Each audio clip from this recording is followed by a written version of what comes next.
Bonjour à tous. Ah, c'est mieux là.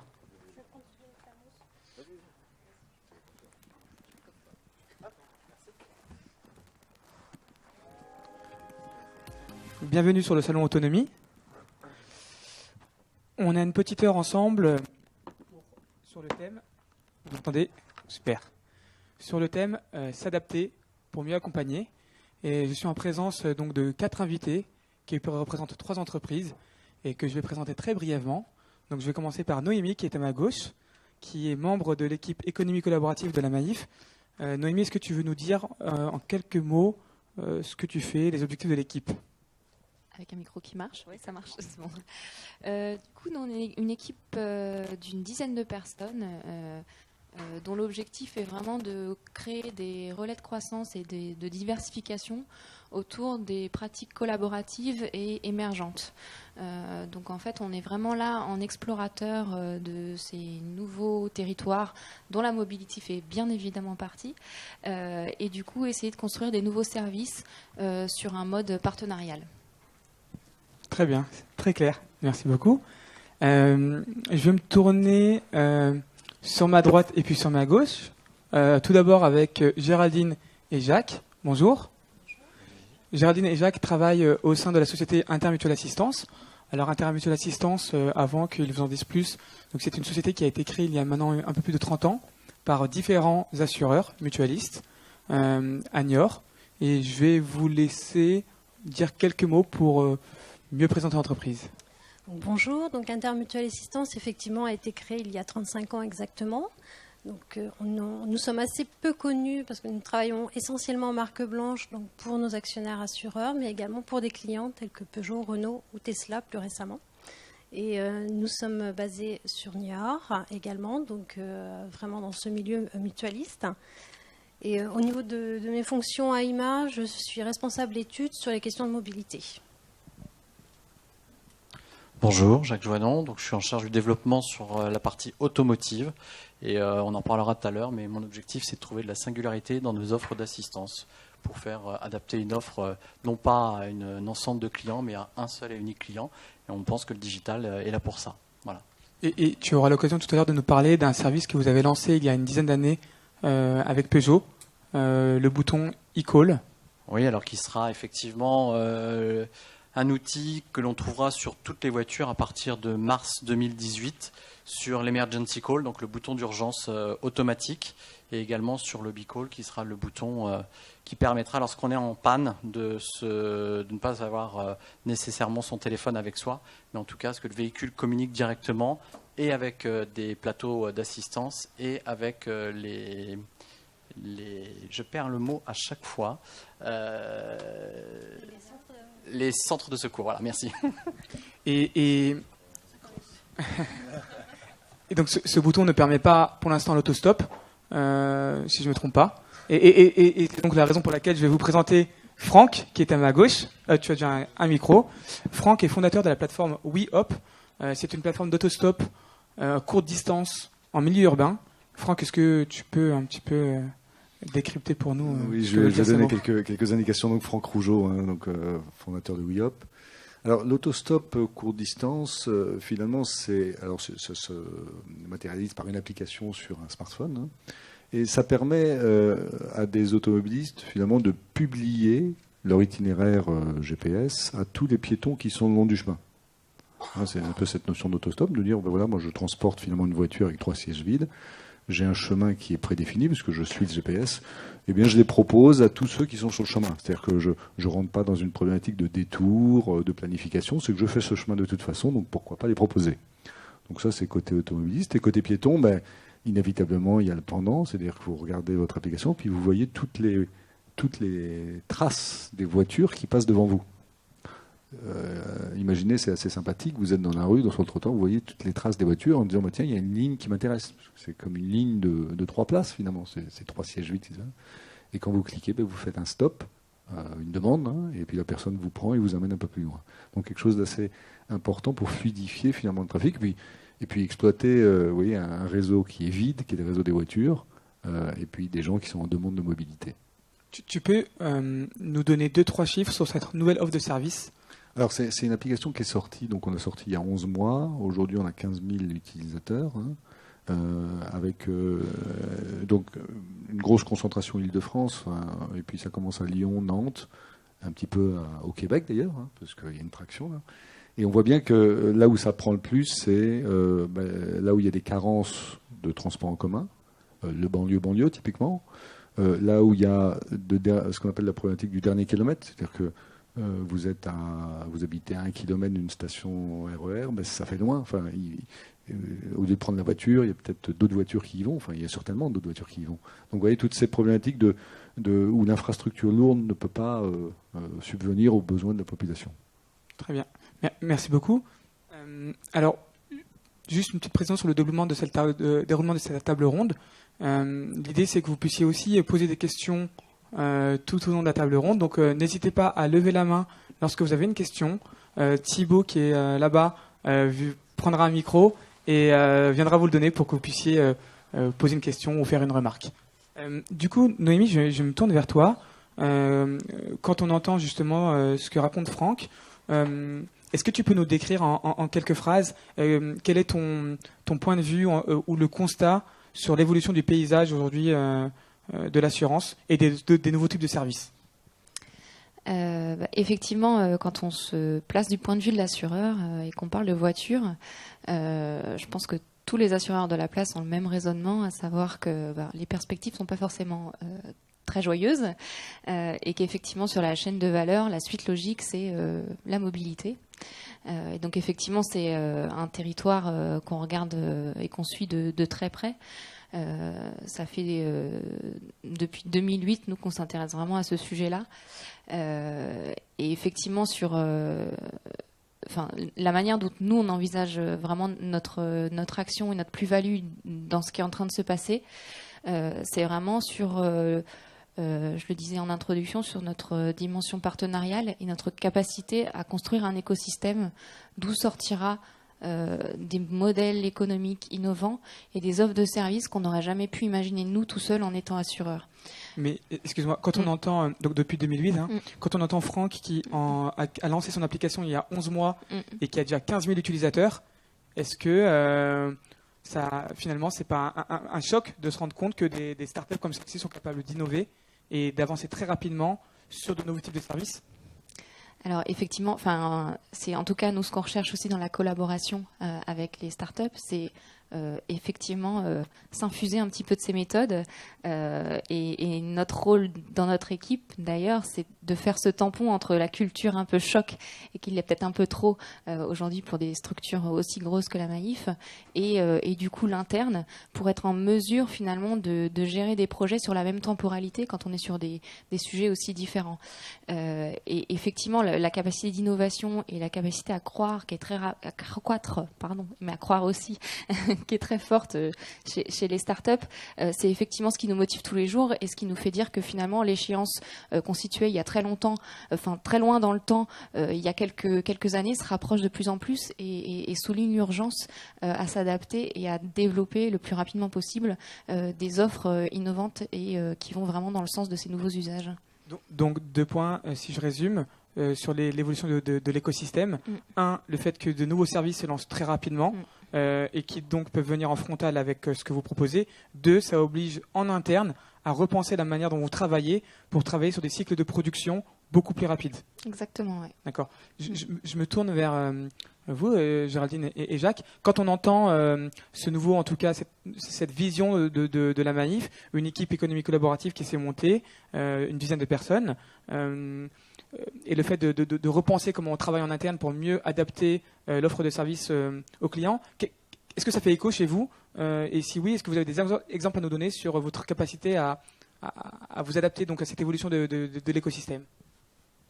Alors, si on parle de la Maïf en tant qu'assisteur, en tant qu'assureur, il y a quelque chose qui est hyper important, c'est il couvre un risque en définitive au départ. Et en tant qu'assisteur, notre mission, c'est de mettre en place les outils permettant la meilleure couverture de ce risque. Quand on prend le routier, c'est exactement ça. Quand on parle de l'e-call, par exemple, on va avoir un sujet qui est comment est-ce qu'en tant qu'assisteur, on peut limiter le nombre de morts sur la route. Pourquoi ? Parce que ça a des incidences économiques qu'on connaît tous au-delà du drame. Et donc, si on prend le e-call, par exemple, si on prend la digitalisation du service, on est exactement là-dedans. On est exactement dans cet objectif qui consiste à dire, on met en place des outils qui nous permettent de limiter les sinistres. Donc, on répond parfaitement, par les enjeux digitaux qui sont autour de nous, on répond parfaitement à la demande initiale de la Maïf. Géraldine, est-ce que... Oui, effectivement, nous aussi, comme la Maïf, on s'est rendu compte que notre environnement de marché bougeait énormément et de plus en plus rapidement, d'autant plus. Et forcément, on était tranquille depuis 35 ans comme notre plateforme de service, parce qu'IMA, c'est une plateforme de service avant tout. Et on était leader sur un marché, donc... Non, c'est bon. On peut continuer, c'est bon ? D'accord, super. Et c'est vrai qu'on s'est rendu compte là qu'avec les nouveaux arrivants, avec la digitalisation, qu'effectivement on était un petit peu chahuté sur des domaines d'activité sur lesquels on pensait être tranquille. Mais néanmoins, c'est une très bonne chose. Je trouve que c'est hyper stimulant et justement, ça nous pousse à nous transformer, à changer, à justement gagner en efficience. Et c'est une très bonne chose et je trouve que justement en ce moment, depuis quelques années, c'est passionnant de trouver des nouvelles solutions, d'aller vers des nouveaux modèles, effectivement, comme disait Noémie. Et effectivement, on réfléchit à tout ça très activement. D'accord. Franck, donc, tu as fondé WeHop. Ton écosystème il est également en évolution, puisque en fait, finalement, quand on écoute ce qui vient d'être dit, d'une part, on a ces entreprises historiques, pour ne pas dire des grands groupes, qui commencent à s'adapter. Mais toi-même, dans ton écosystème, il se passe beaucoup de choses. Comment tu vois en fait le positionnement de WeHop, son évolution, et presque être pris entre deux mouvements, ce mouvement de grands groupes qui s'adaptent, et puis le mouvement de start-up qui continue d'attaquer le marché? En fait, il y a une conjonction de phénomènes là, depuis quelques temps qui est assez favorable à des services comme les nôtres. Il y a une conjonction qui vient déjà du problème de on va dire, de l'urbanisation du territoire. C'est-à-dire que les villes sont de plus en plus grandes, les transports en commun, qui sont des infrastructures lourdes, demandent des budgets considérables. Donc ça, c'est assez compliqué, surtout dans des économies qui ne sont pas extrêmement croissantes. Il y a une difficulté de trouver du terrain, parce qu'une infrastructure lourde, c'est du terrain, donc c'est compliqué. Donc on voit bien que la limite de la réponse de l'infrastructure lourde à une demande de mobilité, elle demande en fait de repenser un peu la mobilité. Donc là, il y a un phénomène qui est assez moteur, de dire, finalement, comment on ne peut plus investir là-dedans? Est-ce qu'il n'y a pas d'autre façon de créer une mobilité qui doit rester quand même une espèce de bien commun, parce que c'est un service, à l'origine un service public, puis les transports publics, mais ça doit devenir un service citoyen, on va dire. Est-ce qu'il n'y a pas d'autre moyen d'opérer? Et c'est ce que nous on défend, c'est cette notion d'infrastructure invisible. Ce sont ces plateformes qui permettent finalement d'utiliser le bien de particulier au bénéfice d'un service commun. Donc il y a ce phénomène-là, et puis il y a un deuxième phénomène qui est un phénomène qui est plus technique, qui est quand même la couverture du territoire en connectivité 3G, donc en Internet mobile. Il y a l'utilisation du GPS, que les gens commencent ça, des constructeurs automobiles ont été assez moteurs là-dessus. La troisième chose aussi, une certaine traction sur l'économie collaborative avec les premiers, les précurseurs, dans les appartements, dans le covoiturage. Donc les gens commencent à considérer qu'on peut avoir de la confiance dans un système d'intermédiation. Donc cette conjonction fait que finalement, on va dire qui disrupte, enfin qui perturbe les systèmes établis, fait qu'il y a des opportunités effectivement. Et nous, on est vraiment dans cette idée de transport en commun. Lui n'a pas bénéficié, je dirais, encore de cette conjonction de phénomènes. Et donc nous, on essaye de rajouter finalement cette capillarité par une espèce de transport en commun distribué parmi toutes les voitures qui circulent déjà et qui circulent à vide, quoi. Donc vous voyez, on essaie de bénéficier de ces conjonctions pour créer quelque chose de nouveau.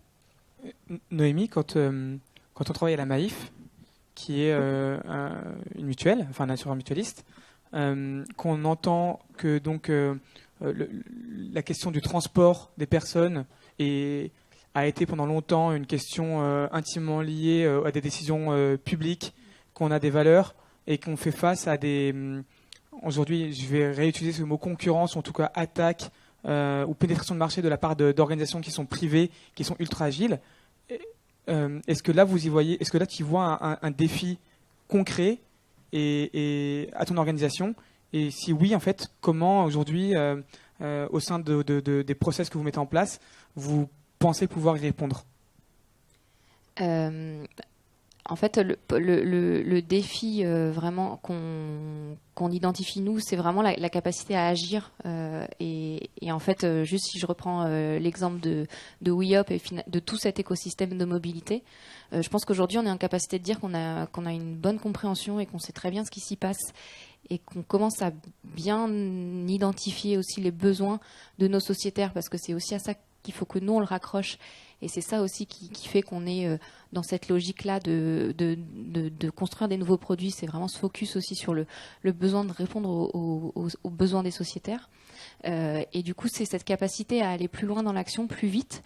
Ça, c'est un vrai défi organisationnel et qui, du coup, se traduit, qui va derrière se traduire, si on arrive à relever ce challenge, dans notre capacité à délivrer de nouveaux services qui vont peut-être plus loin que la proposition de valeur initiale et qui, du coup, permettent de peut-être avoir l'assurance qui n'est plus forcément le point d'entrée, mais le service qui est vraiment celui qu'on veut remplir, donc en l'occurrence la mobilité, qui est vraiment ce qu'on veut apporter dans un premier temps à l'utilisateur.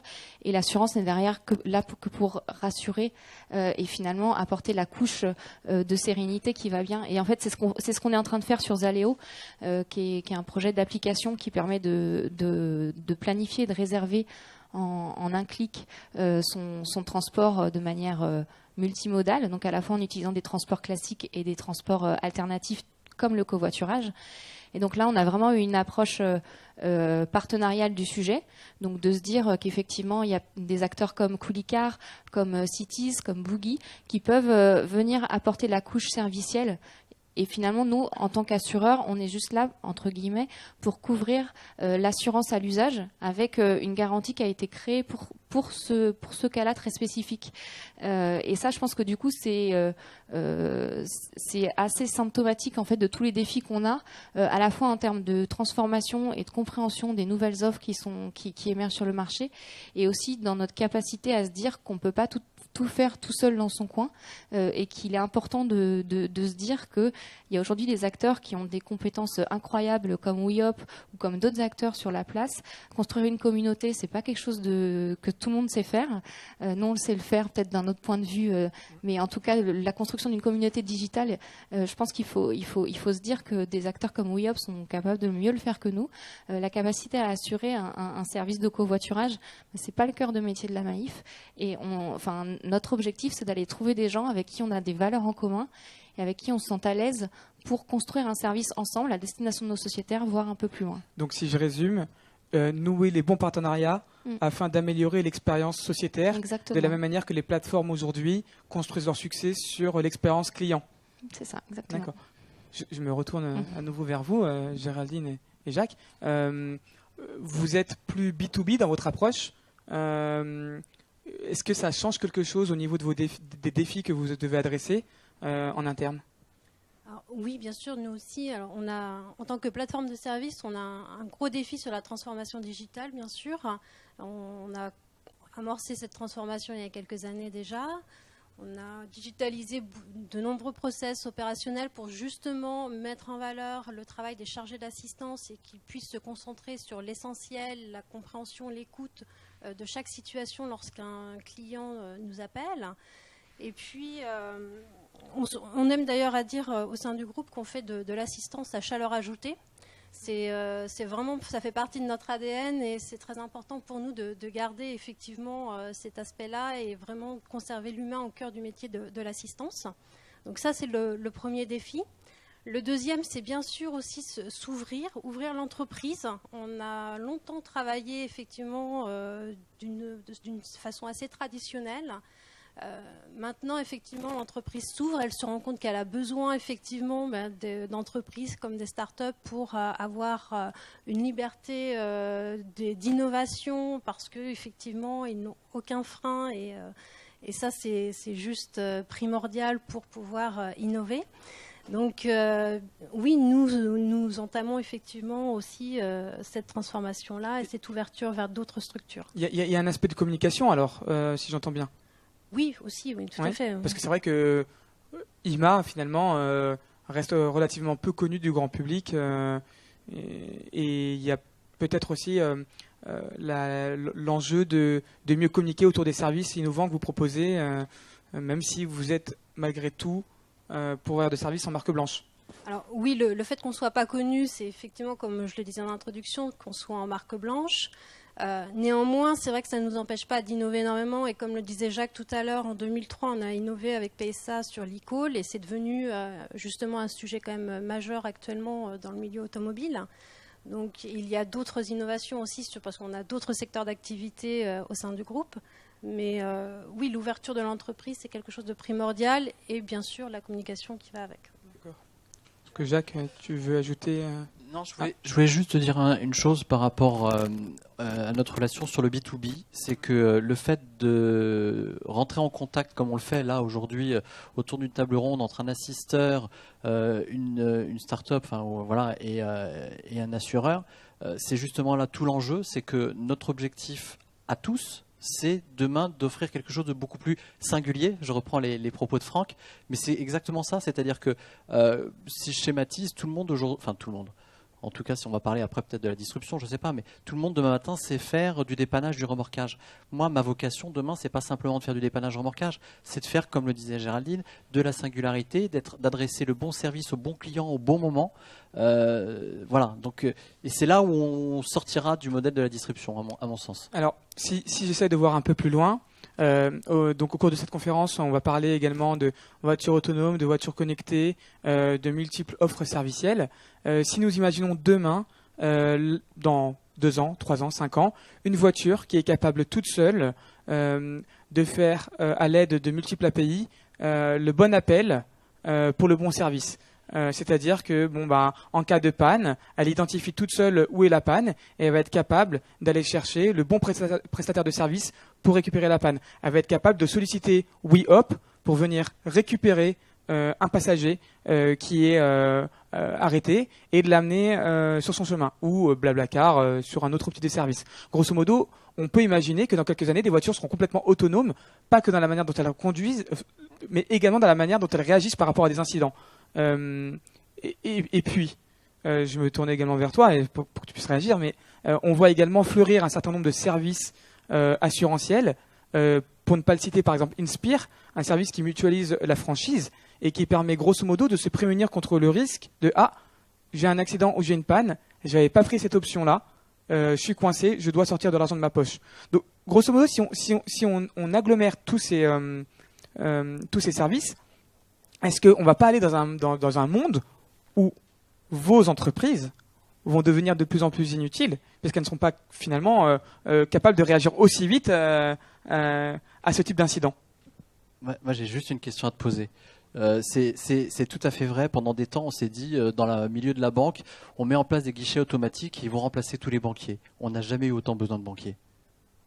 C'est tout.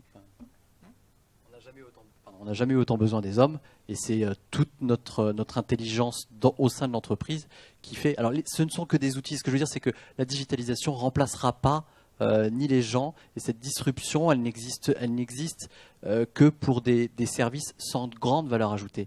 Mais le conseil d'un médecin au téléphone lorsque tu es en situation d'urgence, que tu as fait 3 tonneaux dans ta voiture, c'est pas un robot qui viendra demain répondre ou qui contactera les forces de l'ordre ou qui contactera les pompiers. Donc, cette valeur ajoutée-là, elle a de la valeur véritablement. C'est la chaleur ajoutée dont parlait tout à l'heure Géraldine. Ouais. Noémie ? Moi, j'ai très envie de croire à ce futur-là, effectivement, où l'humain restera effectivement au centre des besoins. Donc, c'est effectivement, c'est ce qui fait notre ADN. Je pense à tous autour de cette table, d'ailleurs.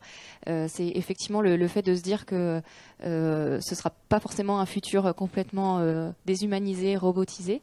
Et c'est pour ça, en tout cas, que nous, on se bat tous, je pense, pour faire évoluer les services dans ce sens-là. Maintenant, je peux pas m'empêcher de penser qu'on peut pas imaginer ce que seront les usages de demain.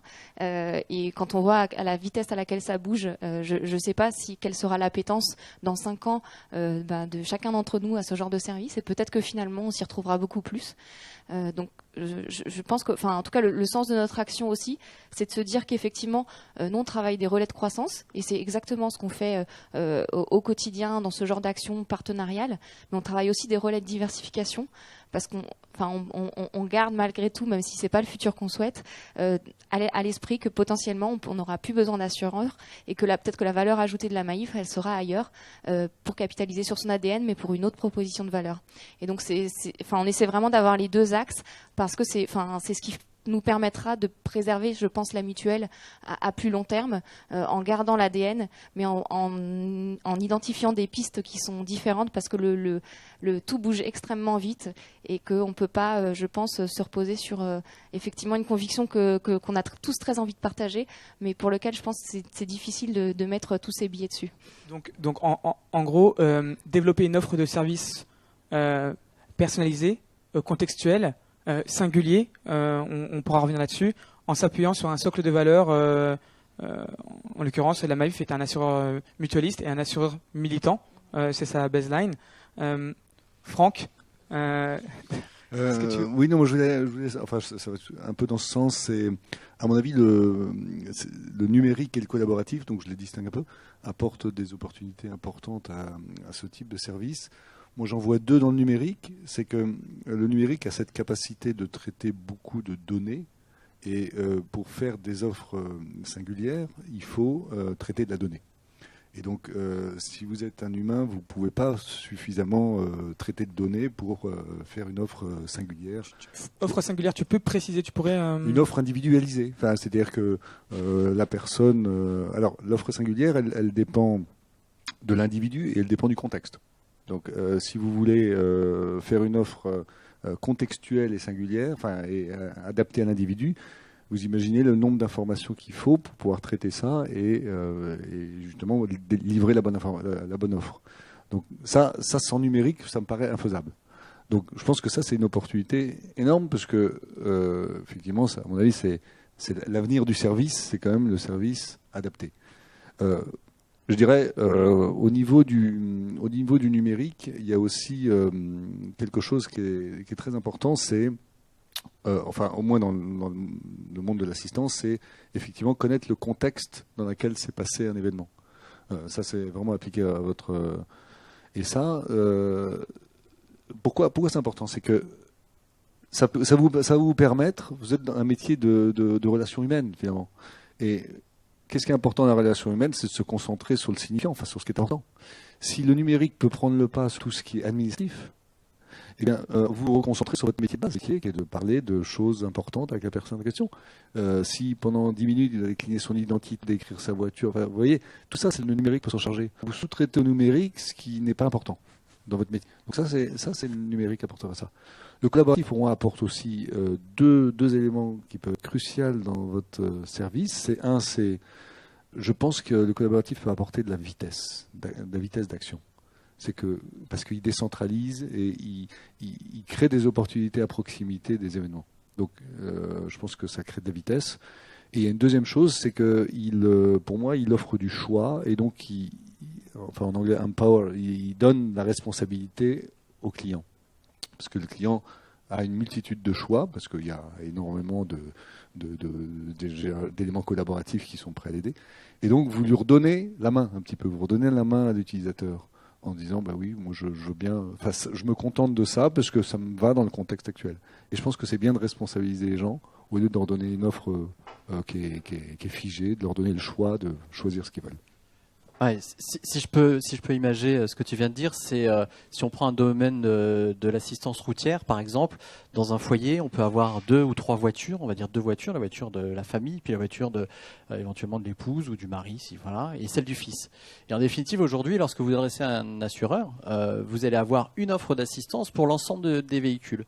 Sauf que moi, je suis persuadé que le jour où j'ai mon fils qui utilisera sa voiture, dans peu de temps peut-être là, il a aucune nécessité d'avoir dans son contrat d'assurance et dans son contrat d'assistance, à un moment donné, le fait de payer un voyage en avion, en première, pour revenir à son domicile. Au pire où il va aller, c'est à 40 km pour aller en boîte de nuit le vendredi soir, quoi. Enfin, je schématise un peu.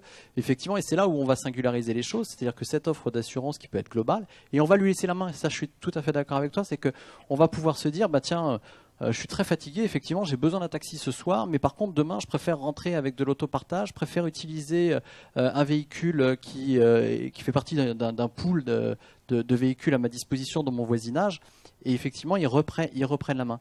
Par contre, à une condition, alors ça c'est une conviction personnelle, mais à une conviction, c'est qu'on ne détruise pas de valeur. C'est-à-dire que je suis d'accord avec le principe de la collaboration, pardon, de la communauté, mais à condition que ça ne détruise pas de valeur, parce qu'après il y a un risque, c'est que si on se met tous à détruire de la valeur, à un moment donné, ben, on détruit aussi nos emplois, on détruit un tas de choses. Ça veut dire quoi justement détruire la valeur? Parce qu'en fait, on peut imaginer des services qui nécessitent moins de personnes en back-office qu'aujourd'hui, tout en créant une valeur beaucoup plus importante pour l'utilisateur.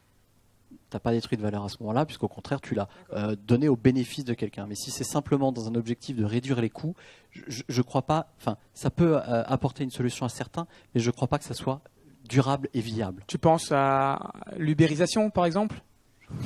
Pour ne pas le citer? Je ne sais pas s'ils sont dans la salle, non, mais en tout cas, il faut faire attention à ça. Et je crois qu'aujourd'hui, quand on prend l'exemple de l'ubérisation, moi j'ai remarqué un truc, c'est qu'aujourd'hui, les taxis, quand ils vous prennent en voiture, eh ben aujourd'hui, ils ont la cravate, aujourd'hui, ils vous ouvrent la porte, aujourd'hui, ils vous donnent une bouteille d'eau. Alors oui, ça a été disruptif dans un premier temps, mais aujourd'hui, ça a quand même permis à un certain nombre de taxis de se remettre un peu au goût du jour et de ne pas avoir une voiture sale. Donc ça a été un moment un peu compliqué au départ, mais aujourd'hui, il y a eu de la création de valeur dans un mode de transport, quoi. Voilà. Je vous ai entendu parler de valeurs, de socle de valeurs, et il y a une seconde chose dont vous avez parlé. Vous avez mentionné, en fait, quand on vous écoute, on se rend compte que les interactions entre vos différents services, on va les appeler comme ça, sont très importantes. Il y a une communication qui doit avoir lieu. Moi, je me pose la question de la relation qui peut exister entre des entreprises comme les vôtres. Est-ce que ces relations doivent reposer sur un socle de valeurs commun? Est-ce que ça permet d'avoir une offre de service qui soit plus résilient, qui soit plus fort face à d'autres types de services? Aujourd'hui, tu parlais de collaboratif ou de numérique, qui vont être plus flexibles, plus adaptés, plus souples.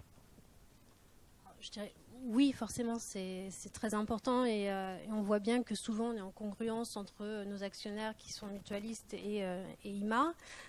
C'est par exemple, IMA notamment a une convention d'assistance très large, c'est-à-dire que naturellement, on intervient pour toutes les personnes qui sont dans la voiture. Ils sont tous bénéficiaires des prestations d'assistance et ça, c'est important.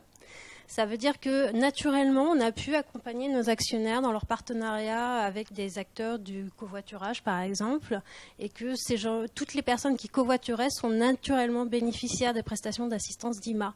On n'a pas eu besoin d'adaptation, on n'a pas eu besoin de communiquer non plus sur ce sujet-là. C'était pour nous normal. Mais vos propres adaptations aux évolutions de l'écosystème vont parfois faire en sorte que vous, par exemple, encore une fois, je rappelle pour les personnes qui viennent d'arriver, mais Intermutuel Assistance a été créé sous la houlette. Je ne sais pas si c'est en tout cas, la création d'Intermutuel Assistance a été favorisée, a été poussée notamment par la Maïf. Donc il y a une relation historique entre vos entreprises. Pourtant, on peut totalement imaginer que demain vous développiez des services qui peuvent aller, alors pas à l'encontre, mais qui peuvent constituer un overlap avec des services qui sont proposés par la Maïf.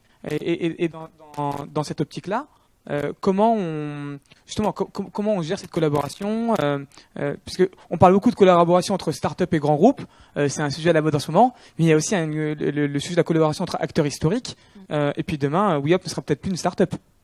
Noémie, je te vois acquiescer. Ouais, alors déjà, je voulais réagir sur les valeurs. Et effectivement, je pense que c'est un point qui est hyper important. En tout cas, nous qui fait partie du process de choix. On a 3 critères et il y a un des critères qui repose effectivement sur la compatibilité des valeurs avec notre modèle. Parce qu'on part surtout dans l'idée que quand on noue un partenariat, c'est pour être capable d'en faire quelque chose dans l'offre, dans les services. Et du coup, de se dire qu'effectivement, chaque collaborateur adhérera au partenariat. Et donc, la dimension valeur, pour nous, elle est essentielle dans la déclinaison opérationnelle. Après, sur le sujet de la collaboration, effectivement, et nous, on commence vraiment, effectivement, dans notre approche, on a commencé par le biais startup, mais effectivement, notamment, via le jeu des investissements qu'on fait via Maïf Avenir, on commence à se retrouver à des tours de table de startup avec d'autres industriels. Et effectivement, il y a des choses intéressantes qui commencent à naître. Effectivement, par exemple, on est au bord de Coolicar et Travelercar avec PSA. Bon, bah, effectivement, sur du secteur de la mobilité, ou quand il y a autour d'une start-up, il y a un constructeur et un assureur, il y a potentiellement des choses extrêmement intéressantes qui peuvent naître. Et du coup, nous, on aime bien ce concept d'hybridation parce que du coup, c'est la capacité à créer des nouveaux modèles en apportant chacun sa plus-value, que ce soit les startups ou les grands groupes. Et effectivement, il faut absolument qu'on aille vers ce genre de démarche. Je pense notamment avec IMA sur l'assistance, où on a énormément de choses à imaginer, notamment, comme le disait Franck, sur la capacité à proposer des services alternatifs qui permettent de mieux répondre aux besoins à l'instant T. Si je préfère de la rapidité à du confort, bah, mettons en place le système qui permette de répondre à ce besoin-là. Franck, quand tu entends ça, c'est intéressant parce que finalement, le fait de collaborer avec aujourd'hui la Maïf par exemple, tu te rends compte que cette collaboration infuse dans la manière dont travaille cette société et va se répercuter avec d'autres acteurs. Est-ce que du coup toi, ça t'oblige pas non plus à revoir continuellement la manière dont tu travailles? Et est-ce que, par exemple, il y a un sujet dont on ne parle pas beaucoup, c'est la collaboration startup-startup. Comment tu la vois justement cette collaboration startup-startup? Non, la collaboration startup est assez commune, hein, parce que on est très spécialisé, on est extrêmement focus, donc on a besoin de s'entourer. Et c'est comme ça que se développent les incubateurs, les pépinières d'entreprise, les hôtels d'entreprise. Donc on est très colocalisé déjà. Donc là, elle est peut-être invisible, hein, du monde extérieur, mais elle est en fait très, très, très importante. Est-ce qu'elle se fait aussi sur un socle de valeurs, ce socle de valeurs dont on parlait tout à l'heure, qui est commun à non, elle est plus opportuniste, elle est plus sur des technologies, elle est plus sur des opportunités. Par contre, vous savez, pour une start-up, il y a un peu de façon de grossir, hein. Vous avez besoin effectivement d'argent, enfin vous avez besoin d'investisseurs. Alors, soit vous faites appel au marché financier, donc des investisseurs très financiers. Et là, vous êtes finalement, vous avez des gens qui investissent dans votre start-up, et là, vous essayez de capter finalement la valeur à partir des utilisateurs. Il y a une autre façon de procéder où là, finalement, la valeur ou les valeurs sont, je dirais, moins importantes parce que finalement, c'est plutôt les équations qui comptent. Et puis, il y a une autre façon de procéder, c'est finalement de s'associer à des gens des gros groupes qui ont des valeurs et qui ont surtout un terreau sur lequel vous pouvez déployer votre service et donc grossir de façon massive, hein, grâce à leurs utilisateurs ou leurs clients. Et ça, pour que ça marche, là, il faut partager des valeurs qui sont des valeurs de fonctionnement, des valeurs de vision, parce que la vision, parce que sinon vous êtes comme vous allez vous coller et avec je dirais un investisseur ou un partenaire et avec ses clients, vous voyez bien qu'il y a une cohabitation qui va être quand même très importante. Donc là, on a besoin vraiment que tout soit aligné, quoi. Il y a une question de loyauté aussi alors, finalement. Je dirais, ça, c'est une question qui revient au groupe. C'est-à-dire que les grands groupes qui veulent de l'exclusivité, personne ne s'associera à eux. Ça fait partie d'une des valeurs. Enfin, nous, on peut pas vivre sur une exclusivité. Donc, si la valeur, c'est exclusivité, c'est sûr qu'il n'y aura pas de rapprochement, tu vois. Il faut que la valeur soit de l'ouverture, hein, un peu d'open innovation, et puis il faut effectivement qu'il y ait une démarche non pas de restreindre le marché, mais plutôt de mettre le catalyseur pour que le marché s'ouvre. Et puis, y a quelque chose d'intéressant, c'est que quand on travaille avec des groupes industriels, finalement, on a l'impression de changer aussi le comportement et la vie des gens. Parce que on peut le changer par la base. Il y a des boîtes, il y a quelques belles réussites, mais c'est quand même un facteur, je dirais, facilitateur si vous avez des groupes qui sont très influents finalement sur le comportement des gens. Est-ce que dans la salle, justement, cette question-là parce que, fait réagir, vous avez aussi le droit de poser des questions. Le principe, c'est aussi que ça aille dans les deux sens. Moi, je n'entends pas souvent, en tout cas, que ce soit dans la presse ou même dans ce type de conférence, j'entends pas souvent ce type de remarques, ce type d'opinion, de point de vue. Ça se voit peut-être de manière un peu plus cachée dans la relation que peuvent avoir des sociétés comme les vôtres. Voilà, je veux juste savoir si dans la salle, est-ce que vous avez des questions par rapport à ce qu'on vient de dire déjà? Non? Non? C'était assez clair. J'aimerais moi revenir sur quelque chose dont on a parlé tout à l'heure. On parlait donc de ce bouton e-call qui va rentrer en service dans quelques années. Est-ce que tu peux nous en dire plus, Jacques? Et moi, je suis curieux d'entendre l'avis de Franck par rapport à ce nouveau type de service qui est développé par une entreprise comme IMA et comment ça peut avoir un impact demain sur l'offre de service que tu peux développer. Alors, je vais répondre un tout petit peu différemment à ta question et je vais faire un parallèle entre cette fameuse solution qu'est l'e-call dont je vais parler juste après et dire quel est le métier de l'assisteur aujourd'hui. Le métier de l'assisteur pendant 30 ans ça a été de répondre au téléphone à des gens qui étaient en situation d'urgence. Donc notre principal outil d'échange avec le client final c'était principalement le téléphone. Aujourd'hui 80% de nos flux avec les partenaires, avec les prestataires sont complètement digitalisés. Ça veut dire qu'on mandate un dépanneur avec un flux informatique.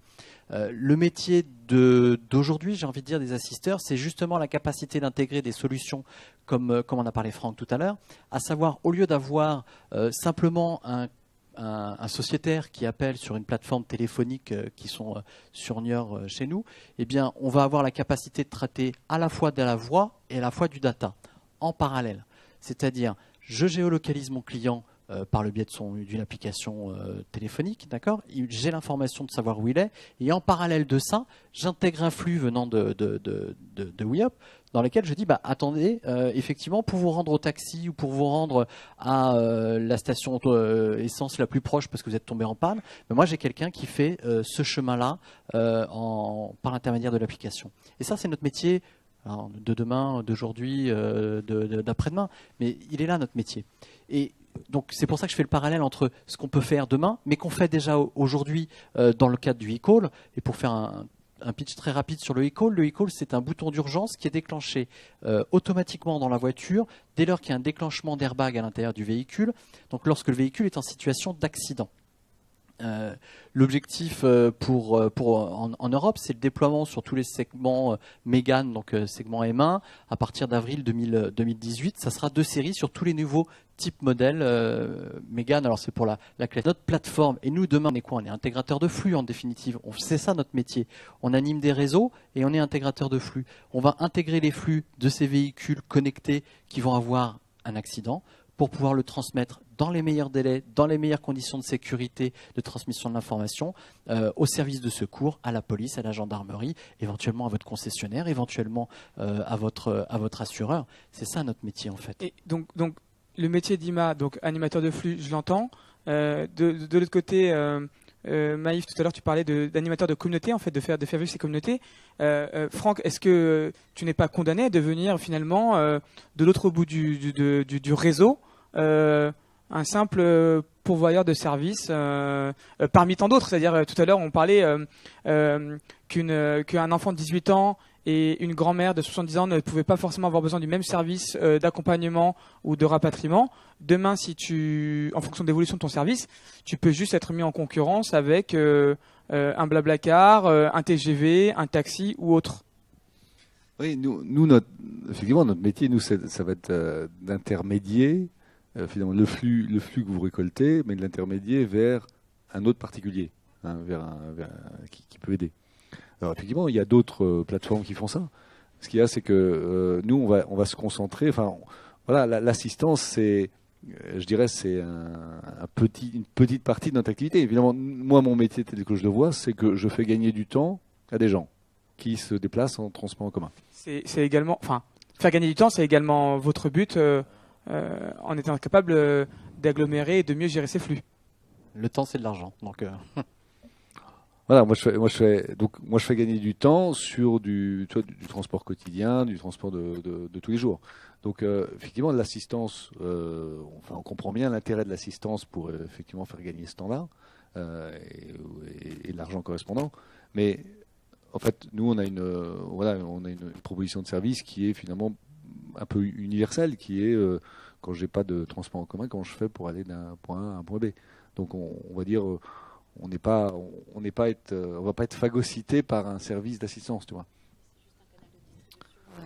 Ouais, c'est ça. Ouais, c'est une proposition de mobilité. Hein. Mais je veux dire, on n'est pas exclusif et il y aura certainement beaucoup de propositions de mobilité en parallèle de la nôtre. Ce qui est qu'on essaie d'être le meilleur dans ce segment qui est du transport spontané d'une voiture qui passe devant vous. Là, effectivement, on se battra contre des concurrences. Il y en a qui vont exactement sur ce segment. Il y a une expression, en tout cas, qui revient assez souvent, c'est le terme de B2B sharing economy. L'idée qu'on va se diriger de plus en plus, j'en parlais tout à l'heure, vers un monde qui est composé d'API, des API qui vont communiquer les unes entre elles et qui vont être capables de trouver en fonction de la situation le bon service au meilleur prix au bon moment. Et quand je vous entends, tout à l'heure j'entendais parler de chaleur humaine d'un côté, ici on parlait de valeurs et de socle de valeurs mutualistes. Comment on fait, parce qu'on doit s'adapter malgré tout à ce qui se passe dans les différents écosystèmes, mais comment on fait pour tous les jours, en interne, garder cela en tête et se dire je colle à mes valeurs, je continue, coûte que coûte, je garde le cap parce que je sens que ce cap est bon parce qu'il correspond à mon ADN. Amy ? Je dirais que, en tout cas, nous, ça fait partie de la stratégie qu'on déploie. Donc après, c'est la stratégie qu'on essaie de garder en tête au quotidien.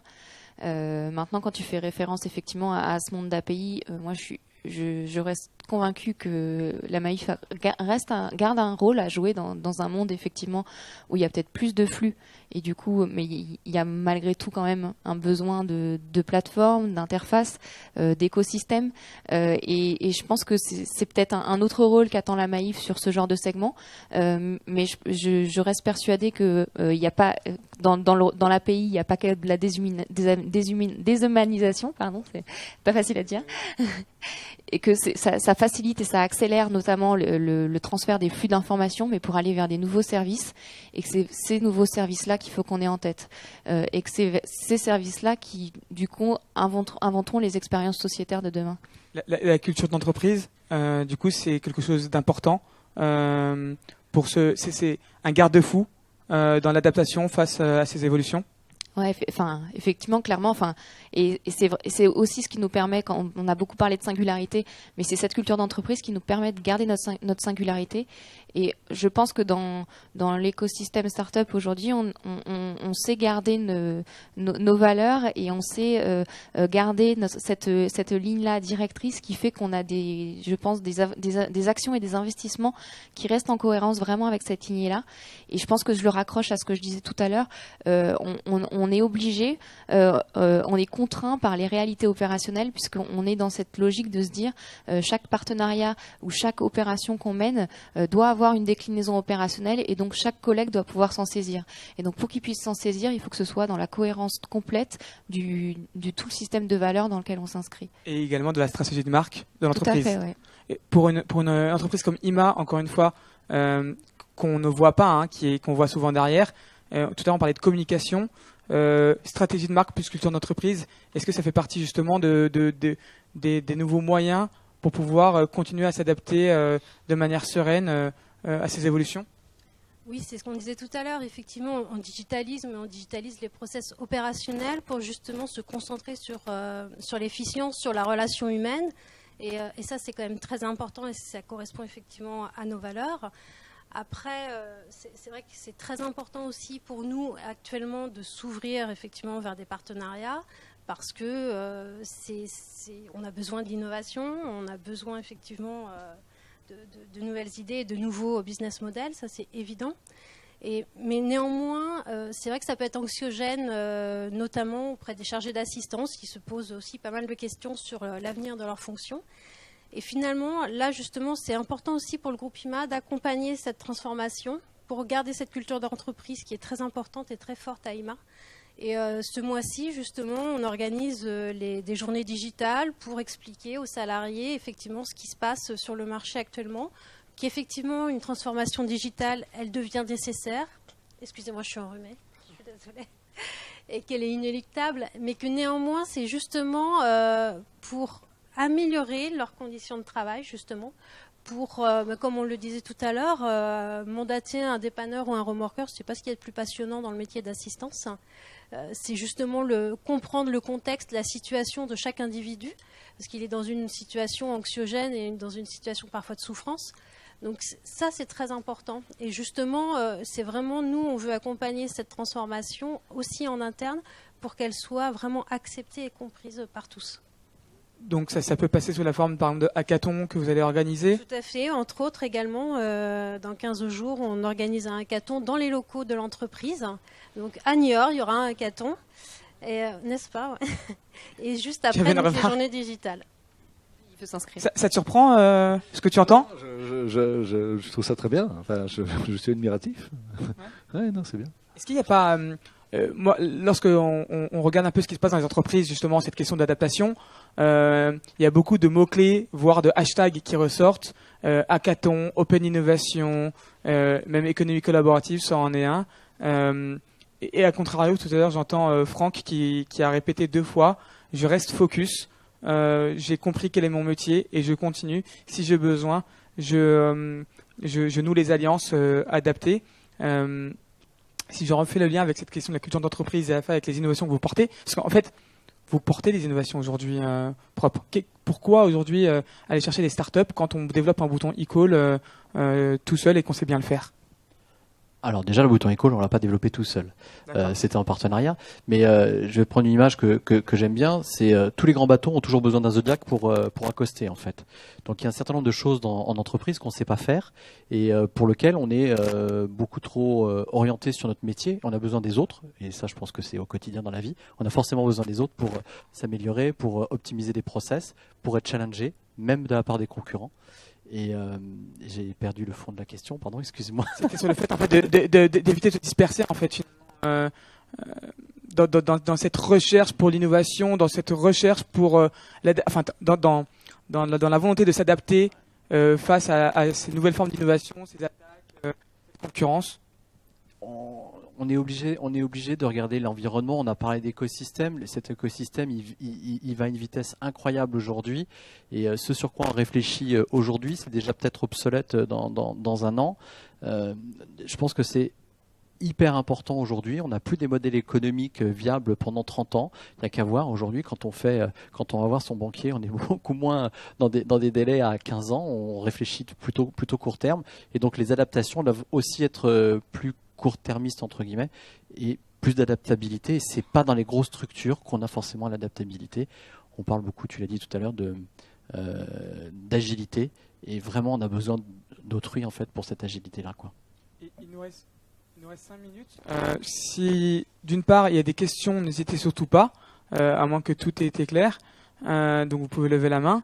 Et si on n'a pas, j'aimerais il nous reste 5 minutes. Si vous avez des points peut-être importants, une remarque ou un fait marquant que vous aimeriez exposer pour conclure cette table ronde.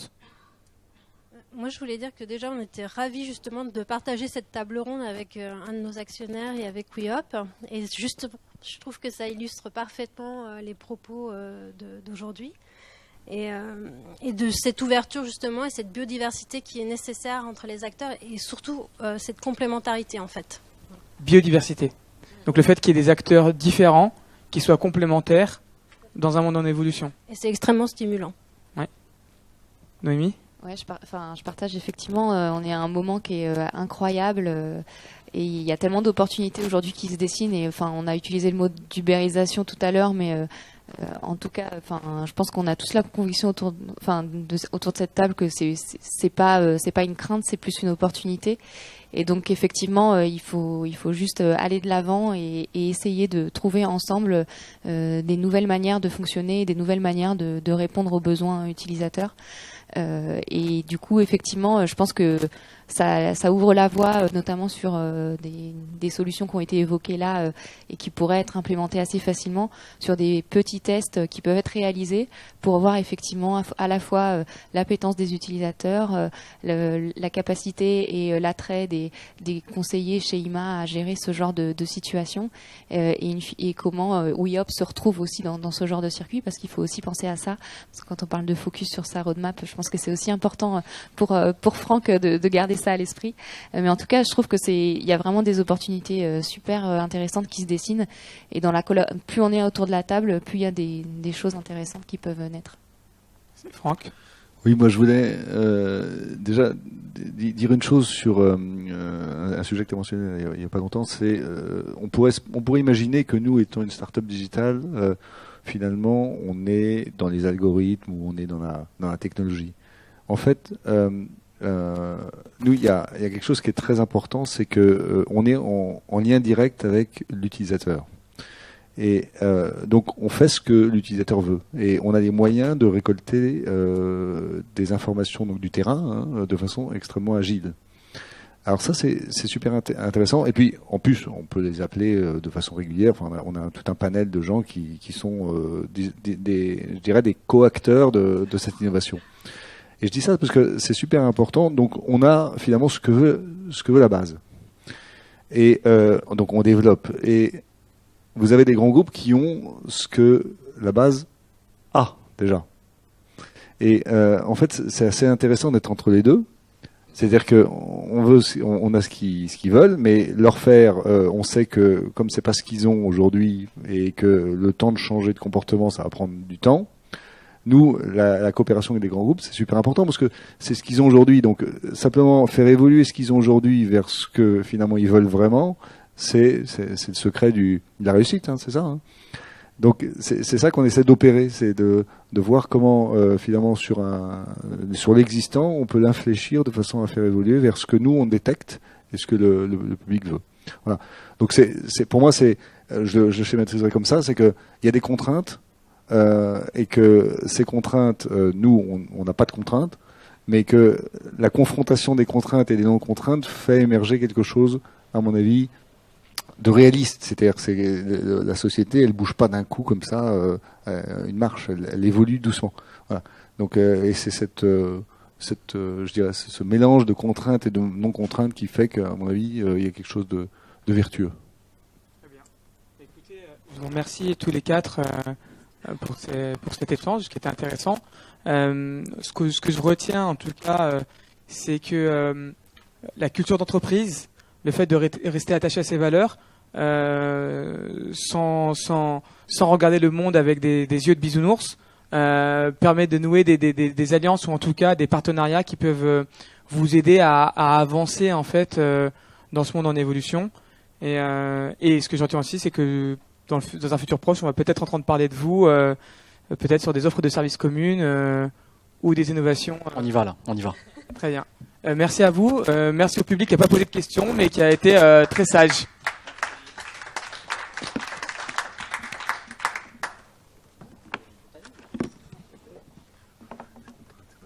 Oui, non, j'ai bien vu que c'était ton élan pour la